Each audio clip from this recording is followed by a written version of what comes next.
Good morning, class. Morning. Morning. I said, good morning, class. Good morning. Good morning. Good. Welcome back. I hope you all had a wonderful weekend. I also hope that you did your studying and you did your reading, right? Because that's what we're going to talk about today. The rest of the Civil War. Alright? Now, let me just run this by real quick. HIC has this new policy that all classes are 5 minutes long now. I know, it's crazy, but I'm sure we can do it. We got a lot of material to cover in this short amount of time. Let's review a little bit of what we talked about last week. What was it? We talked about the causes of the Civil War. Good. It was the causes, the reasons that had led up to the Civil War. The South wanted to spread slavery, North wanted to stop the spreading of slavery, not stop slavery, not abolish slavery, but stop the spread of slavery. Abolishing would come later. Who initiated the first attack? South. Good. The Confederates initiated the first attack at Fort Sumter on April 12, 1861. With that, began the Civil War. Now, if you did your reading, you know about a very famous document called the Emancipation Proclamation.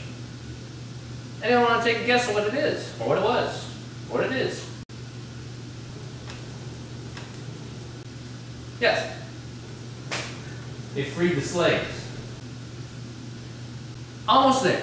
Almost there. We just need to add a little bit more to that answer, and then we got a complete answer of what it is. Go ahead. The Emancipation Proclamation only freed the slaves that had seceded from the Union, but the slaves in the North were still enslaved. Very good.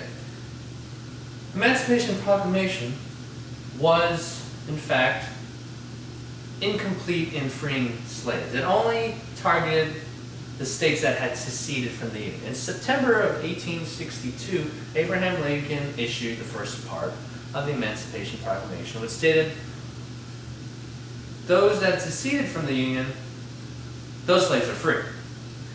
The slaves in the North were not free. Now imagine, if you will,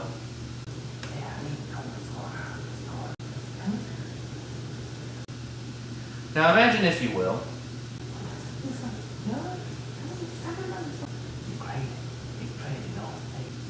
now imagine, if you will,